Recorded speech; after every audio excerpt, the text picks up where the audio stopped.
আজ একটা ছোট প্রশ্ন দিয়ে শুরু করি। এমন কোনো খাবার আছে যেটা দেখলেই আপনার মনে হয় আজ আর অন্য কিছু লাগবে না? দামি কিছু নয়, খুবই সাধারণ, কিন্তু খেতে বসলে মনে হয় হ্যাঁ, এটাই যথেষ্ট।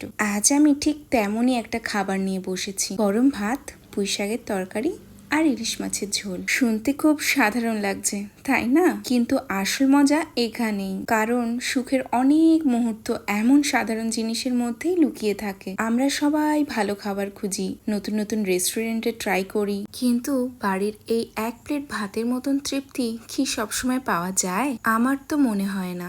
আজ কোনো রেসিপি দেখাচ্ছি না, কোনো বাড়তি অভিনয়ও নয়, শুধু যেমন খেয়েছি ঠিক তেমনটাই আপনাদের সাথে ভাগ করে নিচ্ছি। কারণ কখনো কখনো শব্দের চেয়ে একটা শান্ত খাওয়ার মুহূর্ত অনেক বেশি কথা বলে। তবে একটা জিনিস খুব জানতে ইচ্ছা করছে, এই প্লেটে যদি আপনাকে শুধু একটা জিনিস বেছে নিতে বলা হয়, আপনি কোনটা নিতেন? ইলিশের ঝোল নাকি পুঁই শাক দিয়ে মাখা ভাত? উত্তরটা কিন্তু কমেন্টে লিখে জানাবেন, আমি কিন্তু সব পড়ি। আর এই ভিডিওটা ভালো লাগলে অবশ্যই লাইক আর শেয়ার করবে, আর আমাকে ফলো করতে ভুলবে না কিন্তু।